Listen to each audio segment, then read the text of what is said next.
Դերասանուհի Լիանա Վանոյանը առավել հայտնի դարձավ ինստագրամյան հարթակում հումորային տեսանյութեր հրապարակելով։ Լիանան առանձնանում է իր նոր կերպարներ ստեղծելու տաղանդով, սակայն դերասանուհին իրեն փորձում է նաև նմանակումների ժանրում, եւ այս անգամ Լիանա Վանոյանը նմանակել է Օքսի Ավդալյանին։ Լիանան վերցրել ու մի փոքր գրոտեսկային ձևով ներկայացրել է Օքսի Ավդալյանի տեսահոլովակներից մեկը։ Հոլովակը բավական քննարկվել է ու մեծ աժիոտաժ է առաջացրել համացանցում։ Մենք ևս առաջարկում ենք դիտել այն ու թողնել ձեր կարծիքները մեկնաբանությունների բաժնում։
Դե իսկ մեզ մնում է հավելել նաև, որ դերասանուհին շատ հաճախ նաև իր ինստագրամյան էջում հարց ու պատասխաններ է կազմակերպում։ Տևական ժամանակ առաջ Լիանան հերթական հարց ու պատասխաններ կազմակերպել, որի ընթացքում պատասխանել է մի շարք հարցերի։ Հետևորդներից մեկի այն հարցին, թե արդյոք բաժանման պատճառը դերասանուհու մասնագիտությունն էր, Լիանան նշել է, որ կան բաժանումներ, որոնք անխուսափելի են։ Այն հարցին, թե արդյոք դերասանուհին սիրելով է հեռացել, Լիանան նշել է. «Երբ սիրում ես, կարող ես միայն ֆիզիկապես հեռանալ, բայց միտքդ մնալու է», ապա հավելել է, որ հաճախ հեռանալը ճիշտ որոշում է եւ ամենաճիշտն է։ Հետևորդներից շատերը հիշել են Լիաննայի գեղեցկադեմ բոյֆրենդին, իսկ դերասանուհին նշել է, որ չունի բոյֆրենդ, ունի ընդամենը 2 կատու։ Հարցերից մեկն էլ այսպիսինն էր. «Սիրելով երբեք չեն հեռանում, համաձայն չեք»։ «Ես այդպես եմ, շունչս կտրվում է առանց նրա», գրել էր հետևորդը, իսկ Լիանան այսպես էր պատասխանել. «Հեռանում են, պիտի հեռանաս, եթե քեզ սպասող չկա»։ Բացի անձնական կյանքին վերաբերող հարցերին, Լիանան պատասխանել էր նաև այլ հարցերի։ Հետևորդներից մեկը հարցրել էր. «Ուժեղ աղջիկ, ոնց չհանձնվել, երբ ամեն քայլիդ մի նոր փորձություն կա»։ Կյանքն է այդպիսին, չկա պայքար, չկա կյանք, ամեն մարդ ունի ուժ հաղթահարելու իր դեմ եղած փորձությունները, գրել էր Լիանան ու նաև խոսել իր տատիկի եւ մանկության հիշողությունների մասին։ «Իմ տատիկը իմ մանկությունն էր, ազնվագույն ու նվիրյալ սերը։ Ես շատ կապված եմ եղել նրա հետ, ապրել եմ նրա մոտ երկար տարիներ։ Մամաս ասում է, որ շատ նման եմ տատիկիս ու նրա կորուստը ինձ համար շատ ծանր էր։ Տպավորություն էր, որ ավարտվել էր իմ կյանքը», հուզիչ գրառում էր արել Լիանան։ Դե իսկ Star News-ը ձեզ է ներկայացնում նաև մի քանի այլ տեսանյութեր, որտեղ Լիանան խոսում է իր վախերի եւ տագնապների մասին։ Էլի ողջույն իմ շատ սիրելի հետևորդներ, այսպես արագ տուն եմ մտել առանց փոխվել, ուզում եմ ձեզ հետ կիսվել, 3 հարց էի դրել, արդյոք ունենում եք տագնապային գրոհներ, ոնց եք պայքարում, ու ես անկեղծ շշմել եմ, որովհետև ես մոտ ուղղակի 400 նամակ եմ ստացել առանձին ու չեմ հաշվում պատասխանների քանակը անհավանական էր ու ինձ համար անսպասելի էր, որ մեծամասնությունը գրում է այո։ Ինչի եմ բացում ես այս թեման ու ինչի եմ ուզում իմ անձնական փորձով ձեզ հետ կիսվել, որովհետև շատերիդ համար հիմա երևի ամենաանսպասելի բանը տեղի կունենա։ Ես ուզում եմ, որ դուք իմանաք, որ դուք մենակ չեք։ Ես գիտեմ ինչ կարևոր է դա նաև, որ դուք իմանաք, որ դուք մենակ չեք։ Այդ ամեն ինչը ձեզ հաստատ մահվան չի տանելու այդ մտքերը, բայց հիմա հերթով գանք։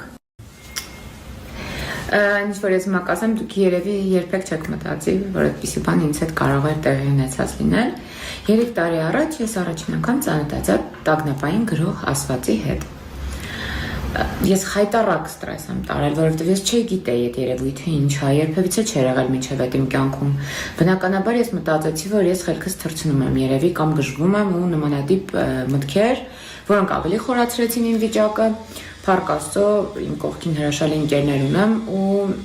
ես Շաքեի օգնությամբ դիմեցի նյարդաբանի, նյարդաբանը ինձ նշանակեց որոշակի դեղորայք ու ուղղորդեց հոգեբուժ, հոգեթերապևտ, այդպես։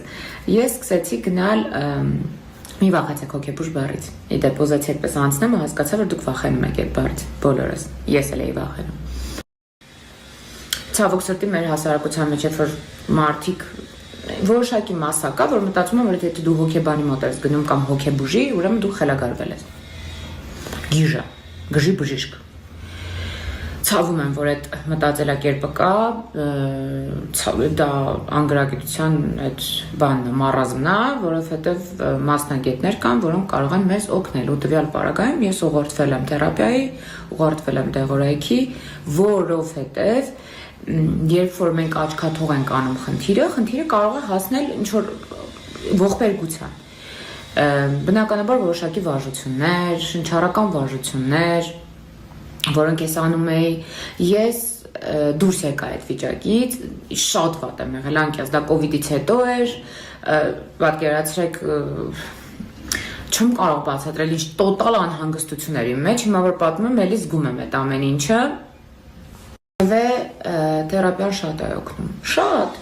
բացի նրանից, որ անցնում է այդ տագնապային գրողները կամ դու սովորում ես ընդունել դա, մի հատ հասկանալ, ինքդ կառավարել, հոգեբանական այնպիսի հարցերի պատասխաններ կարող ես դու ստանալ ու քչփորելով ինքդ քեզ այնպիսի տրավմաներ գտնել, որ հասկանում ես, որ երկարատև ստրեսից հետո է սկսվում այդ տագնապները, այնպես չի, որ հենց այնպես սկսվում է։ Ինչի եմ բերում ես խոսակցությունը, որովհետև վերջերս եւս մեկ անգամ էլ կրկնվեց ավելի շատ ուժեղ, որին ես պատրաստ չէի ընդհանրապես, ու եթե անկեղծ միշտ մտածել եմ, եթե ձեզ հետ կիսվեմ ինչ կտա ինձ ու ես 2 օր իրար հետևից մտածում եմ, որ ես պիտի կիսվեմ ձեզ հետ, որովհետև ես հստակ գիտեմ, որ լիքը մարդ կա, որ միգուցե սա լսելուց հանգստանա։ Հասկանա, որ ինքը մենակ չի, ինքը չի խելագարվում, ինքը չի մահանա, որովհետև այդ ընթացքում կիսատնած խոսքս, ուրեմն տագնապային գրոհի ժամանակ աշխարհի ամենաաներևակայելի ֆանտաստիկ մտքերը քո ուղեղում պտտվում է, ոչ ոք այդպես ոնց բացատրեմ ձեզ, իմ պարագայում ես չի կարողանում ստոպ տալ այդ մտքերին, մինչև չուսումնասիրեցի, խորացած, սկսեցի այդ գրականությունը ուսումնասիրել, վարժությունները ուսումնասիրել, շնչառությունս կարգի բերել, հասկանալ, որ ոչ ոք դեռ չի գժվել, ցնդել, տագնապից ոչ մեկ չի մահացել, այդ մտքերը ես եմ ստեղծել, ես էլ պիտի ընդունեմ ու ճանապարհեմ իրանց։ Ես ձեզ ուղղակի խնդրում եմ, ես ձեզ ուղղակի հորդորում եմ, խնդրում եմ, եթե դուք ունեք նման խնդիր, աչքաթող մի արեք, դիմեք մասնագետի, դիմեք մասնագետների, խնդրում եմ ես ձեզ, մենք այնքան ստրեսային իրավիճակում ենք ապրում, որ այ ձեր աչքաթող անելը ուրիշ խնդրի է բերելու եւ իմացեք, դուք միայնակ չեք, իմ կյանքում ես այնպեսի դժոխքի միջով եմ անցել, որ հետ եմ նայում, ես չեմ հավատում, որ ես դրա մեջ եղել եմ։